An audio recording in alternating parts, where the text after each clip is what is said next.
Good morning and welcome to this Monday, March 22nd, 2021 edition of Trading Places Live at Earnings Beats. I'm Tom Bowley, Chief Market Strategist here at earningsbeats.com, and I'll be your host for the next 30 minutes, featuring everything you need to know as you prepare for the trading day ahead. Well, options expiration is behind us. That's a good thing usually, although we are probably still subject to it a bit as we go into the following week. And I get this question a lot, so I might as well address it here, but it seems like there's always someone has a question of why should I worry about options expiration a week after? They expired on Friday, so they're done, right? Well, not necessarily, because if you've got a lot of in-the-money calls and folks who own those options exercise those calls, then first thing Monday morning, they own the stock. Market makers are still on the other side of the trade with the short. So it still would behoove market makers to bring the prices down because they're now on the short side, as opposed to simply writing that and selling that call. So there's still carryover. Now, how much? I don't know. I've seen pretty interesting things happen the week after options expire, and I suspect that it has something to do with the fact that a lot of those options are exercised and market makers still have those positions. It's just short positions rather than, again, being on the sell side of the call. It also, I think, helps to illustrate why, when we pull up the performance of the S&P 500 from the 19th to the 25th of all calendar months, why would that be? I mean, why would we be seeing, and for those maybe you're tuning in for the first time, the S&P 500 since 1950 has an annualized return of about minus 8% from the 19th to the 25th of all calendar months. Now, you look at it and you say, well, it's just a week. Well, it's 1 week of every month of every year for 70 years. 1 week out of the month is, 25% of the month, close to 25% of the month. So it's kind of a big deal that over 70 years, we would see that kind of, tendency. Another question that comes out of this, talking about our portfolios, is why do we issue our portfolios on the 19th of a month if the 19th to the 25th has historically, tends to be lower? Well, first of all, it's not like we go down 8% from the 19th to the 25th every month. That's an annualized number. So the tendency is to go down, but we're talking about a small fraction. If you're, getting into leaders, I don't know how much they're impacted. But the whole idea with our portfolios is that you want to be in these portfolios for the 90 days while they're leading. And then after 90 days, you simply move on. And for those who have been in our portfolios or have looked at these stocks or traded these stocks in the past, know sometimes if you don't get in on the 19th or, at the open the next day, sometimes these stocks just get away from you. They don't come back down. Now, this quarter was completely opposite. Actually, getting in after the 19th was a much better proposition. But anyhow, I just wanted to talk about those two questions because I had questions on both of those come up again over the weekend. So I just wanted to point it out so that and if any of you have that question or those questions, I wanted to address it. All right. Well, before I get into the action from Friday, let's talk about Earnings Beats, because if you are new to Earnings Beats, we'd love to have you as part of our community. We do have a free Earnings Beats Digest newsletter. There's no credit card required. You can unsubscribe at any time. All you do is go to earningsbeats.com, and when you get to this area, just type in your name, email address, hit the subscribe button. You're done. We publish this newsletter 3 times a week, comes out Mondays, Wednesdays, and Fridays. The stock that we featured this morning, I'm actually going to have in the 3 you must see at the end of the show. So you'll get an idea of the type of stock maybe that we look at. But mostly it revolves around themes, earnings, relative strength, many of the things that we talk about and really hold in high regard at Earnings Beats. Those are the things that we tend to discuss in the newsletter. So it gives you a really good sense of the things that are important to us at Earnings Beats. Also, if you'd like to try our service for 30 days, we'd love to have you. It's a no-cost 30-day trial. You do pay $7 when you sign up, but within 7 days, we'll refund you the $7. So it's just to get you set up in our system. There's absolutely no cost over the 30-day period. And if you don't like it, doesn't seem appealing to you, you just tell us you cancel, done. But we'd love to have you try our service. I view our service as a research and education platform. Now, there's a lot of folks that follow our portfolios. We've been doing this for a while, but essentially what we're doing with our portfolios is trying to point out the importance of relative strength and earnings, because 3 of our 4 portfolios, you cannot get into our portfolios if you have not beaten Wall Street estimates in your latest quarter as to both revenues and earnings per share. You have to beat, not match, not promise to beat next quarter, but you actually have to beat. We prefer companies that have the tendency to under-promise and over-deliver rather than over-promise and under-deliver. And so 3 of the 4 portfolios, you have to beat earnings and revenue estimates in order to even be considered in these portfolios. The only exception is our strong AD, which was started back in May of 2020. And that's when we were in the midst of the pandemic. And we realized that, hey, first of all, a lot of companies weren't meeting their estimates because of the pandemic, and others were blowing them out because of the pandemic. But one thing that we noticed is that there were a lot of companies that were being accumulated, heavily accumulated, even though their stock price was going down or maybe not going up. And so we made an exception for companies. They didn't necessarily have to beat earnings estimates, but if they had a strong AD line and their relative strength was solid, then they were eligible for this strong AD portfolio. And you can see in less than a year, it's been 10 months now, and we're up 104% in that portfolio versus the S&P, which has been, over the last 10 months, the S&P's done very well, up almost 34%, but you can see that's a triple. It's kind of a big deal in the long term when you can outperform the S&P 500 like that.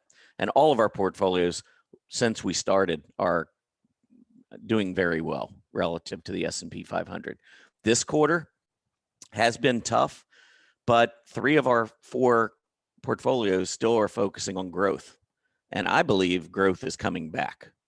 There's a lot of folks, saying, well, higher interest rates, that's bad for technology. Hogwash. That is the most unbelievably false piece of news that you can possibly get your hands on. Ignore that. I'm not saying that growth absolutely is coming back. We're going to find out. But don't listen to the story about technology stocks struggling when interest rates are rising. All you have to do is go back to 2016 to 2018. You'll see the 10-year Treasury yield rose for 2 years from 1.40 to 3.20. Do you know the best performing sector during that period? It was technology. So ignore, if growth is strong enough.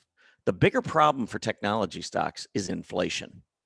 Now, a lot of folks will have you believe we've got inflation problems. I need to see it.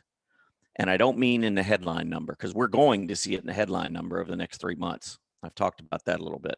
Because your year-over-year numbers, the comparisons, you're comparing to the 3 months of the beginning of the pandemic when prices were dropping rapidly. The PPI and CPI were negative for 3 months. So now these next 3 months, March, April, May, are going to be looking at, in the rear view mirror at those drops. So of course the headline inflation number is going to go up. And the Fed has acknowledged that. The Fed says, hey, we're going to have a short-term issue with inflation spiking. We don't believe that there's a problem longer term. And so they're remaining accommodative from a, Fed policy standpoint. So you've got to think beyond just looking at a chart and looking at the numbers or hearing headline news. But again, watch inflation. That's going to be the key going forward beyond the next 3 months. I'm talking about later in the year and so forth. I believe we're going to see that 2% target that the Fed's looking for. I do not believe we're going much above that. One of the reasons is we're going to see the dollar strengthen in 2021. We've already started to see it, but that will hold down commodity prices. That'll be a headwind for commodities. and that's going to keep a lid on inflation, in my opinion. We'll see. Anyhow, let's move on and see what happened on Friday. It was option expiration Friday. Many of the leaders, if you look, I mean, this hasn't been the case over the past several months, and it's not normally the case. But the leaders going into options expiration were Dow stocks, to a little bit lesser extent, S&P stocks, mid caps, small caps. NASDAQ topped a month ago. And while we did have a little bit of a run in March, we're well off those earlier highs. So there wasn't as much of an options problem in terms of net in the money call premium on the NASDAQ as there was on the Dow and the S&P. So should we be shocked that the NASDAQ actually finished up almost 100 points on Friday? I wasn't. And yet the Dow was down 234. Well, that's where a lot of the strength was. So just imagine, picture in your head, the market makers taking that carpet and just yanking it under the feet of anybody holding those Dow stocks. I saw a lot of the value stocks take big hits at the end of last week, Thursday, Friday. You know, stocks like Chubb, Visa, MasterCard. What was another one? There's another one I was looking at. They were on the worst performers, I think, among the S&P 500 stocks, but you can go back and look at it. But it was kind of interesting to me that some of the value stocks had to suffer through what we usually see in the growth stocks, because growth stocks are normally leading as we go into option expiration. Anyhow, Dow finished down 234. S&P was roughly flat. NASDAQ, as I said, up solidly. Mid caps finished up 1, small caps up 4. Now, keep in mind, mid caps, small caps, a lot of these companies are either not optionable or they just don't trade a lot of options. So there's not a lot of money on the table for many of these companies. If you are holding mid cap or small cap stock and it is optionable, I think it's a good idea heading into options expiration week, if you're a short-term trader, to check that out. Now, if you're long-term, if you're holding a stock and you don't plan to sell it, for the next several months or years, option expiration should mean absolutely nothing to you. This is a short-term, very short-term, manipulative type of period. Short-term inefficiency is what I like to call it. And so if you're a trader, it's extremely important. But if you're holding longer term, ignore it. As far as sectors go, communication services and discretionary stocks performed well on Friday.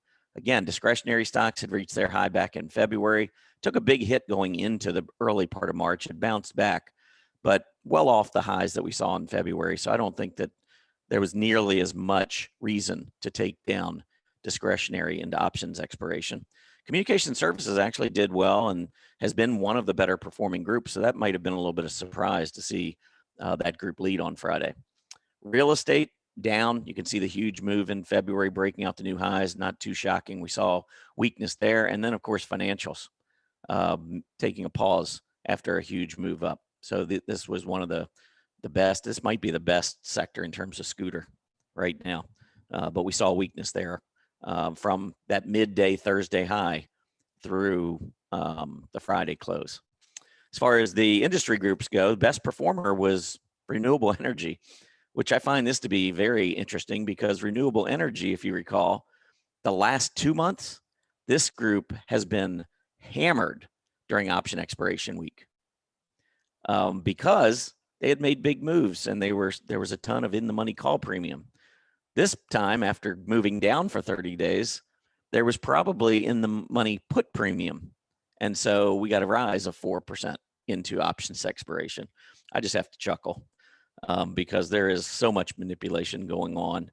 And I just love it when, you've got headline news of, Goldman Sachs making some kind of a call about a stock going up that's been struggling for the last 3 weeks. And then you realize how options work and they've got a market maker or market making unit. Anyhow, I'm not going to get started on all that. We'll be here for a while. 10-year treasury yield. So let's get a quick update, see where we are currently. 1.684. So we are at near the low of the day. So we're down 5 basis points. Again, all the talk has been, this is what's driving technology lower. Now, when you understand how valuations are done, And, when you come up with a valuation of a company, how much are you willing to pay for a company? Well, a lot of it comes down to their earnings and their stream of earnings and their projected growth rates. That's an important part. That's why growth stocks are always valued much higher than value. You can't compare, a company like General Mills to a company like Tesla. You just can't, because General Mills, their earnings are going to be fairly consistent, whether we have a pandemic, whether we have the highest GDP on record. I'm not sitting back saying, oh my gosh, this is the best market ever. I'm going to go out and buy 10 boxes of cereal. No, you're going to buy the same cereal. These consumer staples companies, you're going to buy the same amount of soap. You're not going to get excited about the economy and double up your purchases of soap. But you get excited about the economy, you're making money, you might go out and buy that Tesla. Consumer discretionary versus consumer staple, really important to understand the difference, not just in the psyche, but in the valuations of these companies. Tesla is over the last 2 years, their earnings have gone from way deep in the losses to now quite profitable. They're a leader in what I think is probably the most exciting industry. I mean, we start talking about electric vehicles. I don't know that there's too many areas out there that are going to see more growth over the next 5 to 10 years than that. Might be some areas in biotech. Maybe you could argue renewable energy a little bit, maybe semiconductors, but I don't know. I would say that electric vehicles, to me, is one theme over the next 10 years that's almost undeniable. Tesla's the leader. And they've got the battery technology. I mean, they are literally sitting where Apple was 20 years ago, in my opinion. And they're being priced for it. I mean, folks look at their numbers. I don't understand. Well, did you ever understand why Apple was priced the way they were? Did you ever understand why Amazon was? Because I'm a former practicing CPA who did valuations, and I didn't own Amazon for many, many years because I just could not understand how a company that kept losing money could be valued the way it was. Well, I found out why. And so you learn lessons. Anyhow, interest rates, yes, they're going up. And when interest rates go up, that does cut into valuations. That is undeniable. So if everything else was the same and all we had was rates going up, that would not be good for technology stocks. However, that is not the only thing that goes into the picture. You have earnings growth, which goes into the valuation picture. And as GDP gets raised and and growth accelerates, the growth companies, their earnings are going to go up a lot faster than General Mills. It's just the way the market works. It's just the way the economy works. Companies that are in a position for growth are going to grow when the economy grows, and they're going to grow a lot faster. And I can tell you that the consistent growth, if you look at a company that's growing earnings at 30% year over year, and then you look at another company that's growing earnings 15% year over year, the company growing 30% isn't twice as valuable. It's a lot more than twice as valuable because it's the rapid acceleration. When you take 30% of a number and then 30% again, and then 30% again, and then 30% again, it's an acceleration to the upside as opposed to 15% and then 15% and then 15%. Do the math on an Excel spreadsheet. Take $100 and multiply that $100 times 15% per quarter for the next 3 or 4 years. And then do the same thing. Start at 100 and multiply times 30%. And see where you are in 3 or 4 years after 12 to 16. That compounding of that higher growth rate dwarfs the impact of higher interest rates. So on a little bit of a roll here, rant, but this is really important, I think. And the media doesn't talk about this. The media talks about, oh, rates are going up. Stocks are, technology is going down. That means higher rates are bad for technology stocks. No, actually what's happening is technology stocks have gone up ridiculous amounts. Tesla went from 80 to 900 in a year. Can the company pause for a little bit? But instead, what the media does is, oh, Tesla's going down, interest rates are going up, that must be why. And then everybody jumps on board, and all of a sudden, that's the new theme. Higher rates mean technology stocks underperform. So not true. Look at this chart. So here's the 10-year Treasury yield. This is 10 years. Here's the XLK S&P 500. So this is how technology performs relative to the S&P 500. I'm going to annotate this for a second. And I want you just to look at this period right here, July 2016 to October 2018. What's the 10-year Treasury yield doing? Going up from 1.4% to 3.2%. That's quite a rise over, now this is a longer period than what we've been experiencing, but that's quite a rise over, and a consistent rise over a 2-year period. Technology stocks outperformed by a pretty wide margin over the S&P 500. Wait a minute, how's that possible? Wait, no, interest rates mean technology underperforms. Well, that's the narrative now, because the last 4 weeks, interest rates have been going up, technology has been going down. So that's how the media works. They grab a hold of news, they don't research anything, and they just post it as fact. And then everybody reads it. I can't tell you folks I've run into recently, people I know. I go over my golf course, whatever, and someone will come up to me and like, you know, wow, rates are really going up. You know, I sold all my technology stocks. I'm like, really? Wow, that was a pretty good move for short term. But if it were me, I'd probably be getting back into them. What do you mean? And you go through the whole spiel. But that person's expertise came from the media. And I find it scary. When you look at the 10-year Treasury yield, of course, yes, it's come back up. All we've done is gotten back what we lost during the pandemic. I mean, we're just going back to a more normal. This isn't going up because of inflation. This is going up because our economy is returning to normal.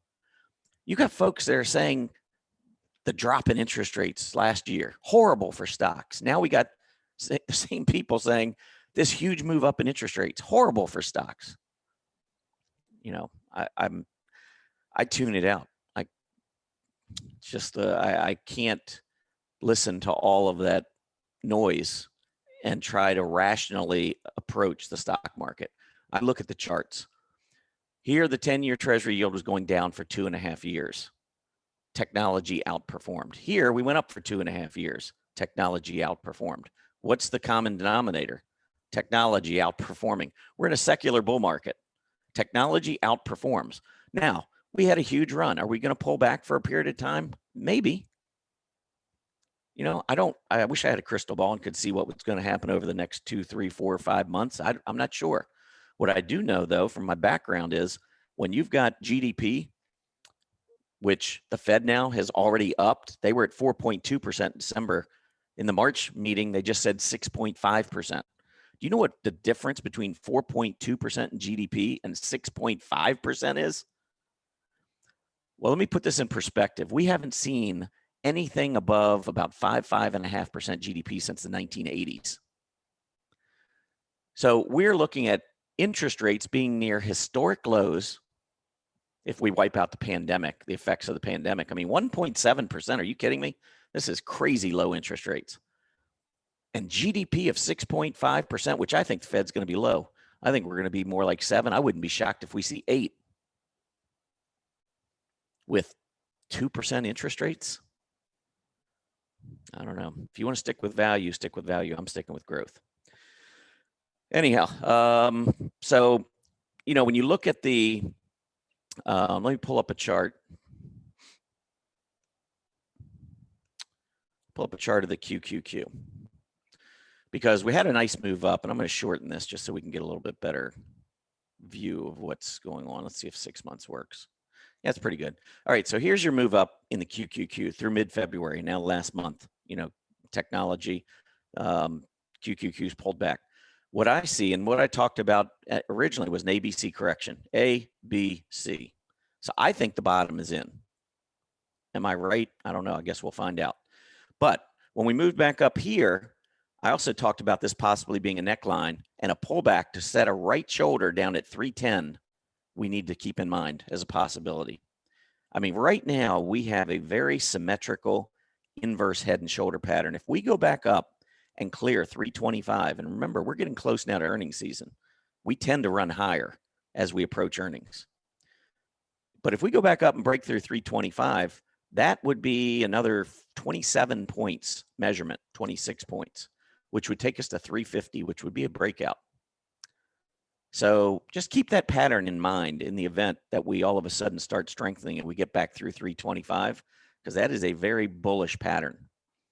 The other thing is, I still see a number of hollow candles throughout all this. Yes, we had probably 4 or 5 good solid days to the downside, but there's still a lot of hollow candles in here, which tells me that there's probably a lot of accumulation still taking place.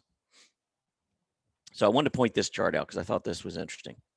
As far as the pre-earnings run, normally the end of March is kind of not great, but April 1st to April 18th, the annualized return of the S&P 500 since 1950, just looking at those 18 days, is 31.63%, which is about 3.5 times the normal, what you would expect, 9% annualized return, because 9% is what the S&P 500 has averaged going up per year over the last 71 years. But we're at 31.63%.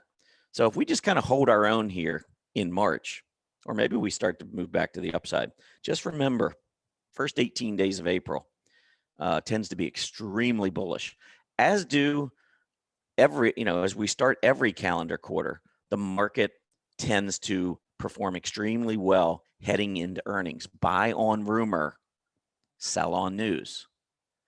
Look at January, buy on rumor, get the news mid-February, sell on news. Buy on rumor, sell on news. We see it over and over and over again in the market. So don't be shocked to see that.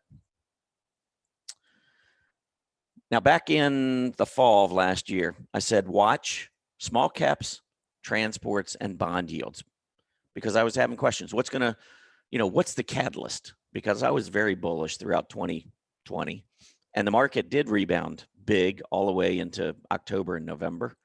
And so folks would ask me, what's the catalyst? How can we go any higher? We've just, we've come off those lows and we've just soared back to the upside. What's going to drive us higher? I said, watch 3 things: small caps, transports, bond yields. Small caps, since last year, after going sideways for a while, what do? We broke out in November, small caps leading. Go on to transports. Transports, sideways action here. November, we break out, setting new highs in transports. And then the yield, as we've already pointed out, the yield in November, breaking out above these highs and moving higher.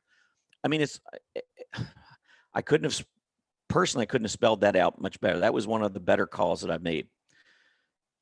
And so if you're looking at this and you're saying, well, higher interest rates are bad for stocks, you have to think about rotation. If money managers are looking at the economy and they're nervous, they want to own bonds. They want to be more, highly invested in bonds versus equities. If they begin to think that, hey, things are really picking up, we're going to have a stronger economy than we thought, some of these growth stocks are going to really begin to explode to the upside in earnings. Well, in that case, you want to be out of bonds. You don't want a fixed rate when earnings are escalating rapidly. You want to be in that. You want to own that. And so when yields are going up, that's telling you money is coming out of the bond market. Bonds are being sold. Where is that money going? Where is it going to go? I can tell you historically, there's a very strong correlation between the 10-year Treasury yield and the S&P 500. When the yield's going up, generally speaking, so too is the S&P 500. And so all this move up, this big rapid rise in the 10-year Treasury yield, it's coming from billions of treasuries being sold. Where are those billions going to go? Well, they initially went into some value stocks, but I believe we're going to get that rotation back into growth, especially as the focus turns to earnings and away from interest rates and inflation and nothing else to talk about this time of calendar quarter. And that's why March, June, September, and December are always more difficult for growth stocks and for the NASDAQ. We pause. Those are the months we pause. Pick a story. Anyhow, I'm going to give you a couple of traps. Market just opened. We're going to wrap this up pretty quickly. Not really much out in terms of earnings, so we're not going to talk about earnings today. Couple of traps going forward the next 3 months. I just want you to think about it, maybe put it on your calendar at home if you're a trader. CPI and PPI. CPI comes out on April 13th. PPI comes out on April 9th. Options expire on April 16th. I want you to remember those dates, because if we get a strong move into earnings and growth stocks, just remember that CPI comes out on April 13th, which is on the Tuesday before options expire on Friday. That will be very interesting if the growth stocks make a run. How much does the media cover the higher inflation number? Because we're going to get a higher inflation number. When you take March 2021 and you replace March 2020 when prices dropped with this year when prices are rising, you're going to see a headline number that potentially could scare a lot of people. It's going to be very interesting to see what happens then. And then the next couple of months after that, CPI comes out on May 12th. Options expire May 15th. Interesting. June, not as much. CPI 610, June 10th, and options expire June 19th. But just that's going to be a very interesting just thing to tuck away in the back of your mind as we approach options expiration in those months. All right, let's wrap this thing up with the 3 you must see. I'm going to start first with the company that I reported in the EB Digest this morning, and that is Coupa Software. I'm going to annotate this for you because software stocks kind of out of favor. Hey, they are great growth stocks. And software is really taking a back seat here now for quite a while. Everybody's giving up on them. Well, I look at a stock like Coupa, and it was up to 380 a month ago. Now it's 250. It's getting close to support. Look at the AD line. I mean, it's been rising the last couple of weeks while the stock's been going down. We're seeing a lot of tails, which means that we're closing back near the upper part of the body, candle bodies. So we're seeing selling early, but then we're seeing rallies during the day. Who's buying? I mean, we're in a downtrend. Everybody seems to be hating on technology and software right now. Well, that right there tells me it's probably institutions. So while everyone else is selling and panicking, I think institutions are gladly picking these shares up. Watch. I mean, I'm fine with Coupa even at the current price, but if you're really looking for a great deal, if you see Coupa trade down into the 230s one day and reverse back up and close over 240 with a tail below these prior lows, that would be a very interesting trade. And it's not for everybody. If you're, tend to be more risk averse, then maybe avoid that. Look for companies that are a little bit more stable. But for those who are looking for potentially a big move, in the technology area, and Coupa is just one of many software companies. I'm not saying this is the end all be all software stock, but I just happen to see it. I like the AD line.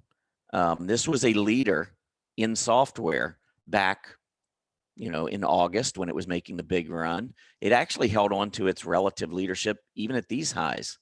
You can see software was struggling to break out above the September high, but Coupa did make the breakout. And so on a relative basis, Coupa was holding up pretty well. But recently, look at all the selling. I don't know. There looks like a lot of selling because big volume and we're going down, but the AD line is not showing distribution. So anyway, I just wanted to point it out. I think this is interesting stock, and that's why it was on the EB Digest. So again, if you're new to Earnings Beats and you want to get that free newsletter, just go to our website and your name, email address, and you can get it right there. And we'll make sure we start sending it out to you. The next one I wanted to point out is Dollar General. Dollar General was very interesting because we had a false breakdown on Wednesday.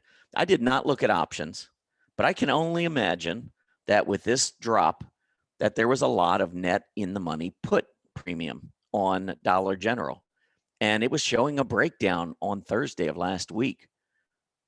Wow, look at that reversal. Look at the big volume reversal. I wonder if market makers were actually committing their capital to going long the stock to drive it up into options expiration Friday.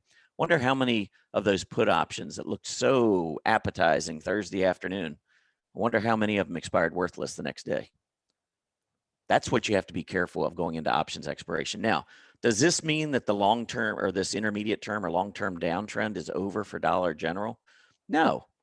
I just wanted to point it out because this is the short-term market inefficiency I'm talking about. We had a breakdown on Thursday, and next thing you know, on Friday, you're up 10% in a day. And almost guaranteed there was a lot of in-the-money put premium that got wiped out on Dollar General. The last one I'll point out, I mentioned Chubb earlier. Look at the reversal on Chubb. Chubb was up at 180 on Thursday. It's 158 this morning. I wonder, well, I did look at this one, and there were some options. But when I look at the chart, I mean, there's no doubt that there was some incentive. It's not a heavily traded stock in options. So I probably would not even have taken a second glance if I'd looked at it on Thursday, because there wasn't a lot of money out there at stake. But when I do look at this chart and I see that reversal, I mean, we were at 180, a new high on Thursday. Everybody wanted it then. Now you can't find a buyer at 158, which is down at support. This is where we broke out from. First time coming back down to test support. You know, Chubb, if you liked it at 180, you got to love it at 158. But if you get in the habit of chasing stocks when they're way above their moving averages, especially going into option expiration, not the best time to be buying a stock that moves higher. Thursday before options expire, you might want to rethink that strategy. Whether or not it comes down or not, who cares? It's the risk that I'm talking about.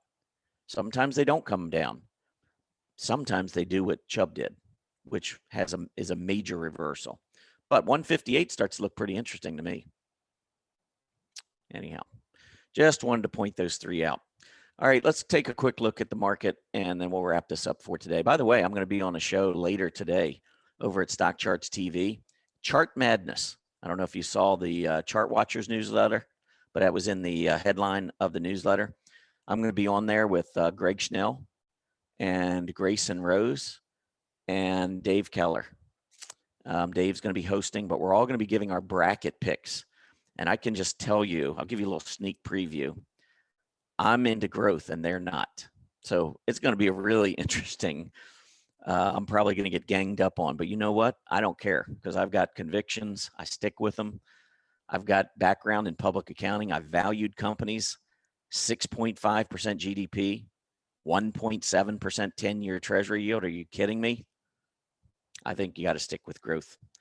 Anyhow, that's it for me. You can see NASDAQ, by the way, on a relative basis, having a pretty good day so far, up 100 points. But again, that's carryover from last week. NASDAQ didn't have the option issue that the Dow had. Dow down 75, 87 now. So short term, NASDAQ getting a little bit back. I still think rest of March, we got to be careful. I do think, though, when we move into April, that money is going to start focusing on upcoming earnings. I think a lot of institutions that are accumulating these growth stocks, I think they're going to have their fill. And I think you're going to see some companies running again as we head toward earnings season. All right, everybody have a great day. Again, tune in. I think the show airs at 5. You can go to Stock Charts TV. Let me see if it's on the schedule.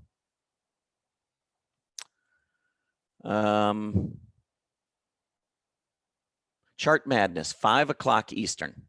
So I'm going to be recording it with them this afternoon. So it's not going to be live. It'll be a recorded version, but haven't recorded it yet. We're recording this afternoon, and this will be airing at 5 o'clock this evening. So if you can't listen to it at 5 o'clock, just remember it's there. You can always go back and check out the recording.